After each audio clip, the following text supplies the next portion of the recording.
اور ہمارے امام آپ ہیں, آپ محصور ہو چکے ہیں اپنے گھر میں, اب ہم نماز اس مسجد میں جا کے پڑھیں یا گھر میں ہی پڑھ لیں. تو سیدنا عثمان نے کہا کہ نماز ہی تو مسلمانوں میں ایک اجتماعی نیکی کا کام ہے, نیکی کے کاموں میں ساتھ دو, برائی میں ان سے الگ رہو.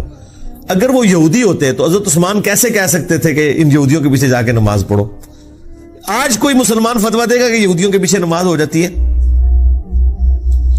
وہ پتا تھا کہ وہ صلح حدیبیہ کے صحابہ ہیں, ان میں اختلاف رائے بھی درست تھا, مخالفت درست نہیں تھی, اس کا جو ایکسٹریم رزلٹ نکلا وہ درست نہیں تھا. بہرحال وہ سارے کا سارا معاملہ تلپٹ ہو گیا. اس کے بعد جب سیدنا علی کا دور آتا ہے تو پھر وہی رول چلے گا نا, علیکم بسنتی و سنت الخلفاء الراشدین المہدیین. تو وہاں پہ بھی ہمارا یہی عقیدہ ہے کہ حضرت علی کے مخالفین جو اولو العزم اصحاب میں سے تھے, سیدہ عائشہ سلام اللہ علیہا, سیدنا زبیر, سیدنا طلحہ رضی اللہ عنہم اجمعین وعلیہم السلام اجمعین, یعنی یہ واقعی ٹکر کے لوگ ہیں, یہ حضرت علی کے ٹکر کے لوگ ہیں اپنے مرتبے اور اسلام کی کنٹریبیوشن کے پوائنٹ آف ویو سے. اس بڑے لیول پہ نہ ہو لیکن ایٹ لیسٹ یعنی سابقون الاولون میں آنے والے لوگ ہیں, تو ان کا احترام اپنی جگہ ہے. نہج البلاغہ میں بھی حضرت علی کی وہ نصیحتیں موجود ہیں جو حضرت عثمان کو کی ہیں انہوں نے, وہ کمال کی نصیحتیں ہیں, وہ پڑھنے والی ہیں. اس میں حضرت علی نے جو جملے بولے, کیا عثمان تیرا سٹیٹس پہلے دو خلفاء والا نہیں ہے, کیونکہ تجھے رسول اللہ کے ساتھ دامادگی کا شرف بھی حاصل ہے. سیدنا عثمان کا داماد رسول ہونا نہج البلاغہ میں شیعہ کی کتاب میں ثابت ہے, اسی نصیحت کے اندر جو ان کا خطبہ کہہ لیں یا مکتوب کہہ لیں. تو حضرت علی حضرت عثمان کو سمجھاتے ہوئے کہہ رہے ہیں کہ پہلے دو خلفاء سے زیادہ تمہاری ذمہ داری ہے, کیونکہ تم رسول اللہ کے داماد بھی ہو. داماد تو بیٹوں کی جگہ ہوتا ہے. تو یہ جو تمہاری شکایتیں تمہارے گورنروں کی آتی ہیں تمہارے پاس, ان کے طرف توجہ دے کے ان ایشوز کو ریزالو کرو. وہ کرتے بھی تھے. بخاری مسلم دونوں میں آیا کہ وہ ایک بھائی تھا ان کا, عقبہ ابن ابی معیط کا بیٹا ولید بن عقبہ, اس نے شراب پی کے فجر کی 4 فرض پڑھا دیے. بخاری میں بھی ہے, مسلم میں بھی ہے, حضرت عثمان والے چیپٹر میں ہے بخاری کے اندر, اور مسلم میں شراب کی حرمت والے چیپٹر میں, اور مسلم میں پورا وہ واقعہ تفصیل کے ساتھ ہے. جب وہ سلام پھیر کے فارغ ہوا تو لوگوں نے کہا کہ یہ تو نماز تو نے ٹھیک نہیں پڑھائی ہے. تو اس نے کہا اگر کم پڑھا دی ہے تو میں اور پڑھا دینا, حالانکہ پہلے ہی انہیں 2 فالتو پڑھائی ہیں سب. پھر لوگوں کو شک پڑا تو جناب وہ تو دور تھا بڑا مبارک, ادھر کوئی سوچ سکتا ہے نمازی جناب جو تھے وہ آگے آ کے اس کے پاس بیٹھ کے اس کا منہ سونگنا شروع کر دیا. ادھر کوئی گورنر کے قریب بھی کو لگ سکتا ہے, لیکن ظاہر ہے کہ اس وقت گورنر کو ایک سمجھا جاتا تھا کہ وہ سرونٹ ہے عوام کا. یہ تو آج حکمرانی کا کانسیپٹ ہے نا, ادھر تو خلیفۃ المسلمین بھی اکاؤنٹیبل ہوتا تھا عوام کو, تو گورنر تو شاہی کوئی نہیں. تو جب وہ سونگا تو شراب کی بدبو آ رہی تھی, لوگوں کو پتا چل گیا جناب کہ یہ تو شراب پی ہے. انہوں نے جناب اسے پکڑ کے گورنر کو اتار کے ابو موسیٰ اشعری کو گورنر لگا دیا اور کہا کہ واپس جا مدینہ. حضرت عثمان کو خط بھجوا دیا کہ یہ اپنا تحفہ واپس قبول کریں جو آپ نے ہم پہ مسلط کیا تھا. تو اور یہاں سے مینجمنٹ کمزور ہوگی کہ خلیفہ وقت کے ہوتے ہوئے عوام ڈیسیژن کر رہی ہے کہ وہ خلیفہ سے پوچھے بغیر اس کا گورنر ہٹا رہی ہے, خود ہی عدالت لگا کے, اور اس کی جگہ ایک نیا گورنر لگا رہی ہے. یعنی یہ اسلام کی تاریخ میں یہ سٹارٹ تھا حضرت عثمان کی خلافت کی کمزوری کا, جو ان کے دور خلافت میں آئی کہ لوگوں نے قانون ہاتھ میں لینا شروع کر دیا. خیر جب وہاں پہنچا تو حضرت عثمان نے کہا کہ میں لوگوں کی چیما گوئیاں سن رہا ہوں کہ یہ اب اپنے بھائی کو سزا نہیں دے گا, تو میں تو اسے نہیں چھوڑوں گا. دربار لگایا گیا. حضرت علی چیف جسٹس تھے. حضرت علی کو حضرت عثمان نے کہا لگائیں اس کو کوڑے جتنے بنتے ہیں اس کے. تو حضرت علی نے حسن ابن علی سے کہا کہ بیٹا اٹھو, 40 کوڑے لگاؤ اسے. تو حضرت حسن نے کہا کہ جو ان کی میٹھی کھاتا ہے وہی کڑوی چکھے، یعنی حضرت عثمان کی طرف اشارہ کیا. 40 کوڑے لگاؤ اسے. تو حضرت حسن نے کہا کہ جو ان کی میٹھی کھاتا ہے وہی کڑوی چکھے، یعنی حضرت عثمان کی طرف اشارہ کیا کہ عثمان اس کا بینیفیشری ہے اس حوالے سے کہ انہوں نے اپنے ریلیٹیوز کو گورنری کے عہدے پہ لگایا ہوا ہے. باقی ظاہر ہے ان سے کوئی کھاتے پیتے تو نہیں تھے، لیکن ظاہر ہے ایک رشتہ داری تو وہ نبھا رہے تھے. تو اب کڑوی بھی یہی چکھے، کیونکہ اس زمانے میں قبائلی تعصب بہت زیادہ تھا. بنو امیہ بنو ہاشم کی لڑائیاں تو رسول اللہ کی بعثت سے پہلے سے تھیں، ان کا آپس کا جیلسی فیکٹر. تو اس کی طرف ان کا اشارہ تھا کہ میں یہ کام نہیں کروں گا. تو حضرت علی نے اس کا کوئی برا نہیں مانا. حضرت حسن وہاں سے چلے گئے، باپ کی بات نہیں مانی. آپ اندازہ کریں، اور یعنی اس سے آپ اندازہ کریں کہ اس زمانے میں کتنا ان گورنروں کے بارے میں نفرت پائی جاتی تھی. مسلم شریف کے الفاظ ہیں. پھر حضرت علی نے اپنے دوسرے بیٹے عبداللہ ابن جعفر، جو بھتیجا بھی لگتا تھا اور بیٹا بھی، بیٹا اس لیے کہ اس کی والدہ کے ساتھ حضرت جعفر کی وفات کے بعد حضرت ابو بکر نے شادی کی تھی، اس سے محمد بن ابی بکر پیدا ہوئے تھے، اور وہ بھی حضرت علی کے زیر کفالت تھے. یہ دو بیٹے تھے بڑے لاڈلے، محمد بن ابی بکر اور عبداللہ بن جعفر، جو والدہ کی طرف سے تھے. اور عبداللہ بن جعفر کو تو اپنی بیٹی زینب بھی دے دی حضرت علی نے، وہ داماد بھی بنے بعد میں. تو کہا عبداللہ اٹھ اور لگا کوڑے. جب 40 ہوئے تو انہوں نے کہا بس 40 ٹھیک ہیں. رسول اللہ 40 لگواتے تھے، حضرت ابو بکر بھی 40، حضرت عمر نے 80 کر دیے تھے، کیونکہ اس زمانے میں لوگ زیادہ شراب پینا شروع ہو گئے تھے. ظاہر ہے جب آپ کی وظیفے لگ جائیں، دنیا کے مال کی ریل پیل ہو جائے. بخاری مسلم میں موجود ہے کہ حضرت عمر کے زمانے میں شراب پینا زیادہ ہو گئی تھی ایز کمپیئر ٹو حضرت ابو بکر کے دور کے. وہ مال آ گیا تھا، کام کرنے کو کوئی نہیں، تو پھر یہی کچھ ہی ہوگا نا.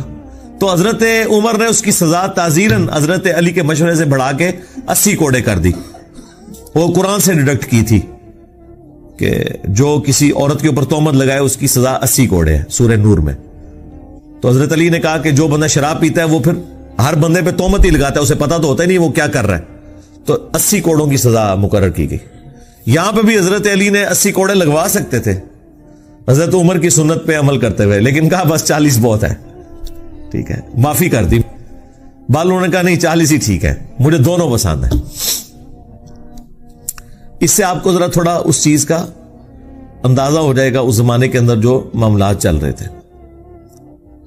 تو بیسیکلی یہ سارا کام بنو امیہ کے گورنروں کی وجہ سے بگڑا، جس کی وجہ سے حضرت عثمان بھی پھر شہید ہو گئے. تو اس لیے امت کا پہلا فتنہ جو ہے وہ حضرت عمر کی شہادت ہے، اور امت کا آخری بڑا فتنہ حضرت حسین کی شہادت ہے. لیکن یہ جتنے ناصبی ہیں یا ناصبی نواز ہیں یا متاثرین ناصبیت ہیں، وہ کہتے ہیں پہلا فتنہ حضرت عثمان کی شہادت ہے اور آخری فتنہ واقعہ کربلا ہے. کیونکہ اگر آپ وہاں سے سٹارٹ کرتے ہیں پھر آپ کو بات نہیں سمجھ آئے گی. وہ مولانا صاحب کہتے ہیں پیچھے ٹرو، پیچھے، تو پچھو ٹرنا پڑے گا. تو وہ پیچھے آپ جائیں گے تو پھر یہ چیزیں ہیں. اس لیے میں نے ایک ویڈیو بھی ریکارڈ ہوئی ہے حضرت عثمان شہید کیوں ہوئے، اس میں اور بھی کافی ساری احادیث ہیں. اب میں اس پہ بولوں فی البدی تو آدھا گھنٹہ 1 گھنٹہ اور لگ جائے گا، چونکہ وہ سوال آپ نے پہلا ایسا رکھا ہے.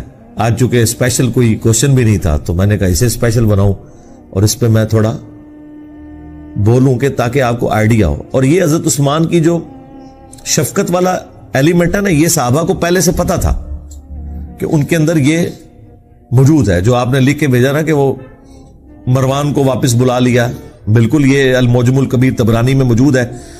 مروان کا والد جو تھا حکم، یہ رسول اللہ کی نقلیں اتارا کرتا تھا. ان دونوں باپ بیٹا کو حضور نے مدینہ بدر کر دیا. حضرت ابوبکر کے دور میں حضرت عثمان نے بڑی کوشش کی کہ واپس آ جائے، تو حضرت ابوبکر نے کہا جو گرا رسول اللہ نے لگائی ہے وہ میں نہیں کھول سکتا. تو حضرت عمر نے بھی نہیں واپس آنے دیا. حضرت عثمان جب خلیفہ بنے تو وہ واپس لے آئے. بس وہ اس پہ ہی میں جملہ بولتا ہوں کہ اتھانا لائیاں ہوئی ہیں پھر دنداں نال کھولنیاں پہنیاں نے. جو گرا آپ ہاتھ سے لگاتے ہیں پھر وہ دانتوں سے کھلتی ہے. وہی مروان حضرت عثمان کی شہادت کا سبب بھی بن گیا، جسے حضرت ابوبکر عمر نے بھی حضور کی وجہ سے انٹر نہیں ہونے دیا تھا مدینے میں. اپنی بیٹی بھی دے دی، اسے داماد بنا لیا. اپنی طرح سے تو نیکی کی کہ شاید یہ انسان کا بچہ بن جائے, اور یہ پورے اخلاص کے ساتھ سیدنا عثمان نے کیا, کوئی بدنیتی نہیں تھی. دیکھیں ایک بندے کا پورا ٹریک ریکارڈ ہے جس کی پوری زندگی قربانیوں سے عبارت ہو, کسی ایک خاص موقع پہ جا کے وہ کچھ مس ہینڈلنگ کر دے, یہ امپلائیڈ ہوتا ہے کہ وہ مس ہینڈلنگ کو آپ نے اس کی پوری زندگی کے کریکٹر میں سمجھنا ہے, نہ کہ یہ کہ اس ایک مس ہینڈلنگ کی بنیاد پہ آپ اس کی اسلام کے لیے خدمات کو زیرو سے ملٹیپلائی کرتے ہیں.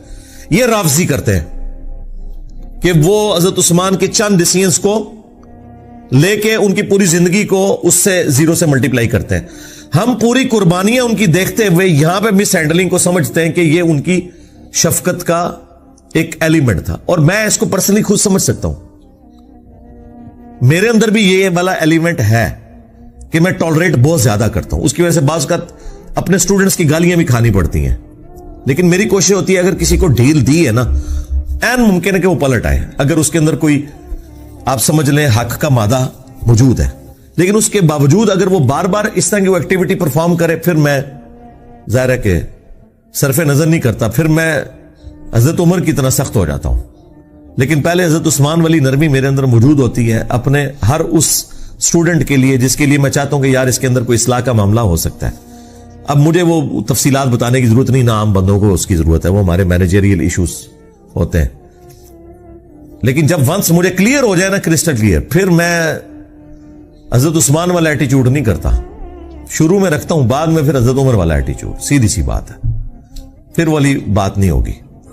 تو یہ مروان ہی پھر اسی نے مور لگائی تھی, آپ کو پتا ہے, محمد بن ابی بکر اور 300 ساتھیوں کے قتل کا فتویٰ لکھ دیا تھا جب مصر کے گورنر کی شکایت آئی تھی. تو حضرت عثمان نے تو یہ لکھوایا تھا کہ وہ گورنر معزول اور محمد بن ابی بکر گورنر, اور مروان نے خط میں لکھا کہ جیسے یہ پہنچے ان ساروں کو قتل کر دو, اور خط لادہ سے حضرت عثمان کی مور لگا کے بھیج دیا. وہ تو راستے میں جب وہ ایک گھوڑ سوار جا رہا تھا تو محمد بن ابی بکر کی نظر پڑ گئی, وہ بڑے شارپ تھے, انہیں کہا کام پہ ہے ساڈے نال, منو نہ منو, اس کو پکڑا دو. خط نکل آیا, پھر وہ سارے واپس آ گئے. حضرت عثمان کے گھر کا گھیراؤ کیا 40 دن تک, پانی تک بند کر دیا. تو وہ غصہ تو وہ صحیح نکال رہے تھے, لیکن جو ایکٹیویٹی پرفارم کر دی وہ بہت ایکسٹریم تھی. اور دوسری طرف عثمان کی بھی شرافت ہے کہ انہوں نے اپنے حق میں کوئی تلوار کسی کو نہیں اٹھانے دی. ان کو تو اندازہ نہیں تھا کہ یہ پروٹیسٹ جو ہے اس لیول تک چلا جائے گا. اور وہ جو گورنر تھا مصر کا عبداللہ بن سعد ابی سرا, وہ بھی حضرت عثمان کا بھائی لگتا تھا رشتے میں, اور یہ وہی تھا جو کاتب وہی مرتد ہو گیا ہوا تھا. سنن نسائی اور ابو داؤد میں حدیث ہے, اور حضور نے 4 بندوں کے لیے فرمایا تھا کہ یہ غلاف کعبہ میں بھی چھپے ہونا, انہیں قتل کر دینا ہے. یہ بھی لحاظ نہیں کرنا کہ غلاف کعبہ کے اندر ہے کہ کعبے کی حرمت ہے, ان کے لیے حرمت بھی اٹھ جائے گی. ان میں سے ایک بندہ تھا, حضرت عثمان نے اسے اپنے گھر چھپا لیا. سنن نسائی میں ابو داؤد میں, یہ میں نے کربلا والے ریسرچ پیپر میں ڈالا ہوا ہے سب کچھ.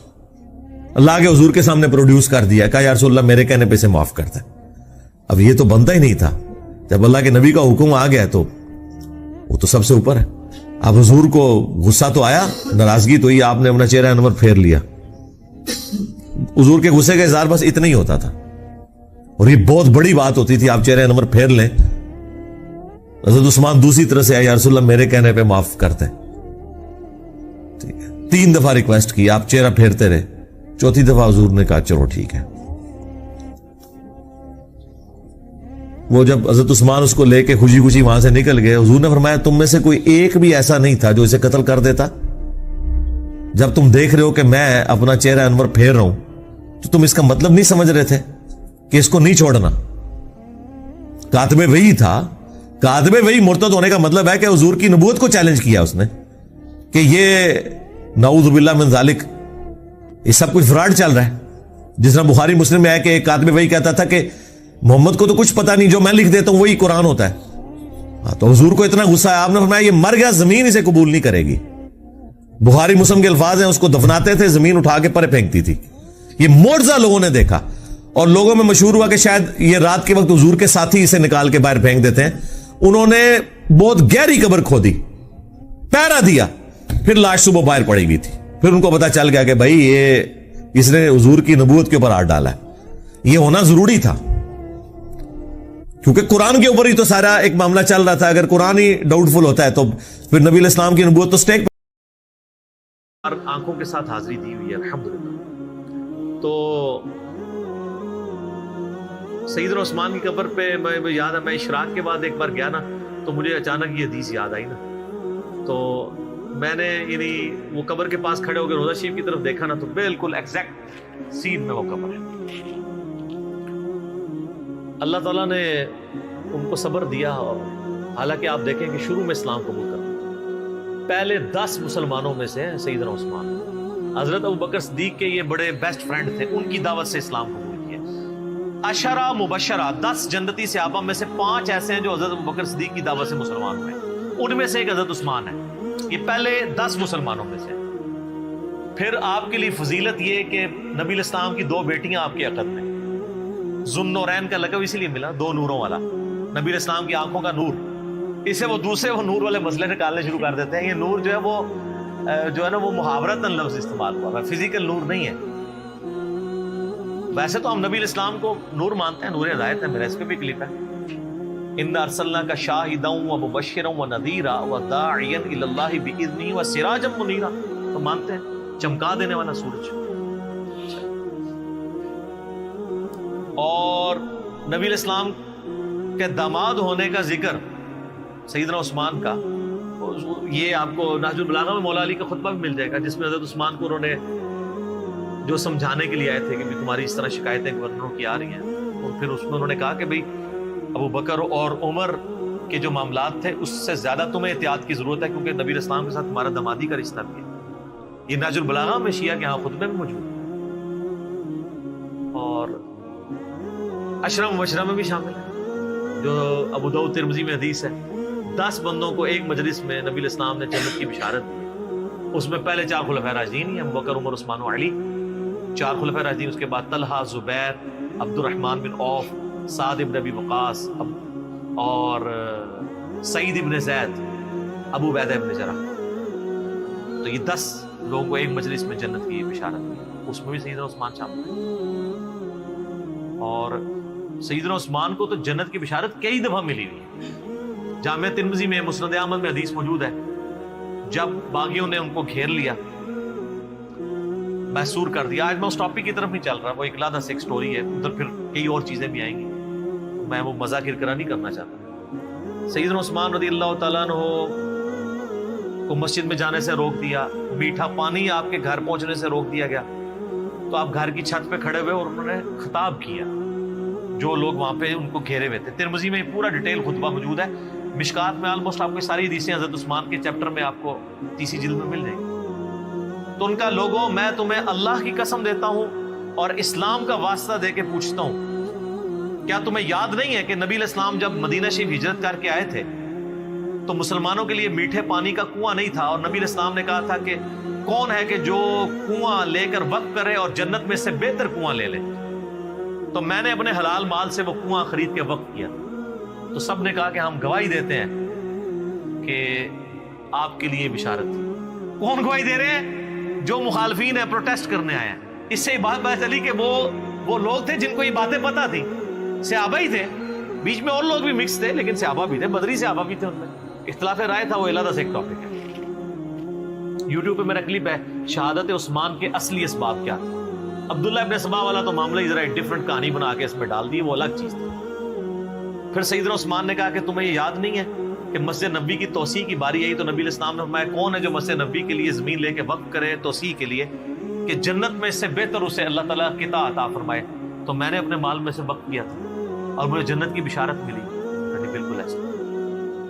پھر ان کا جو جیش العسرہ تھا, تنگی والا جہاد, یعنی تبوک, جہاں پہ جہاد فرض ہو گیا تھا ہر مسلمان, کیونکہ رومن امپائر سے ٹکرانا تھا.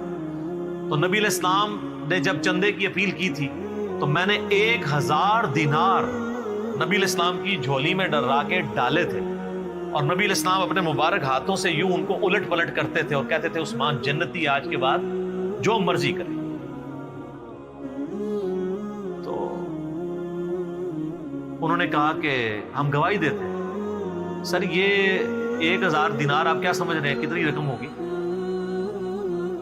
کیلکولیٹ کر کے دیکھیے گا. 20 دینار 7.5 تولے سونا ہوتا تھا.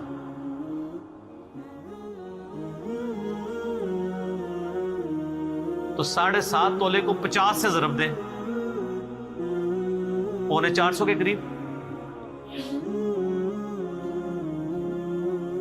بلکہ اس سے بھی زیادہ.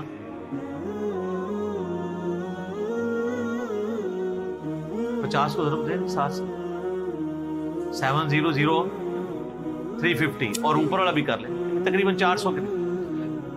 350 زیادہ بنے گا نا، 7.5 ہے، 450 قریب سمجھ لیں. 450 تولہ سونا. اور آج کل کیا ریٹ چل رہا ہے؟ 70,000 ہے. ہاں تو یہ 2.5 کروڑ سے زیادہ رقم بنتی ہے آج کی. اگر 70 لگائیں گے تو جا کے گھر صاف کر لیجیے گا.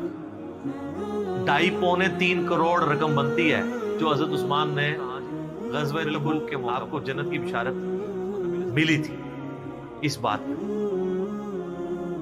تو انہوں نے کہا تم مجھے نہ اب یہ نہیں بشارتیں گنواتے جا رہے تھے. اور حضرت عثمان کہہ رہے تھے دیکھو مسجد میں نے وقف کی، مجھے مسجد میں نماز نہیں پڑھنے دے رہے ہو.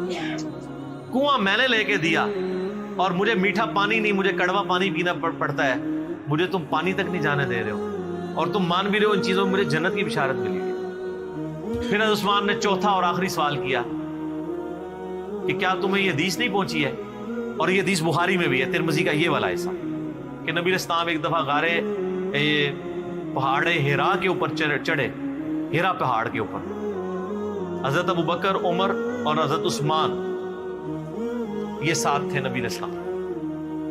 4 بندے تھے یہ ٹوٹل. تو پہاڑ جو ہے وہ جھوم پڑا، ہلنا شروع ہو گیا. وہ تو بخاری مسلم حدیث ہے. ہیرا ایک پہاڑ ہے لیکن ہم سے محبت، وہ احد پہاڑ کے بارے میں آتا ہے. احد ایک پہاڑ ہے، ہم سے محبت کرتا ہے، ہم بھی اس سے محبت کرتے ہیں. بعض روایتوں میں احد کا ذکر ہے، بعض میں ہیرا کا ذکر ہے. بال الٹیمیٹلی یہ ہے کہ نبی الاسلام نے فرمایا کہ اے پہاڑ تھم جا، اس وقت تجھ پہ 1 نبی، 1 صدیق اور 2 شہید ہیں. 2 شہید کون؟ حضرت عمر اور عثمان. جو مسلم کی حدیث ہے اس میں یہ ہے کہ حضرت علی بھی تھے، طلحہ بھی تھے، زبیر بھی تھے. تو نبی الاسلام نے فرمایا کہ اس وقت تجھ پر انبیاء، شہداء اور صدیق کے علاوہ کوئی نہیں ہے. اس سے یہ بھی نبی الاسلام نے غیبی خبر دے دی کہ یہ باقی سارے شہید ہونے والے.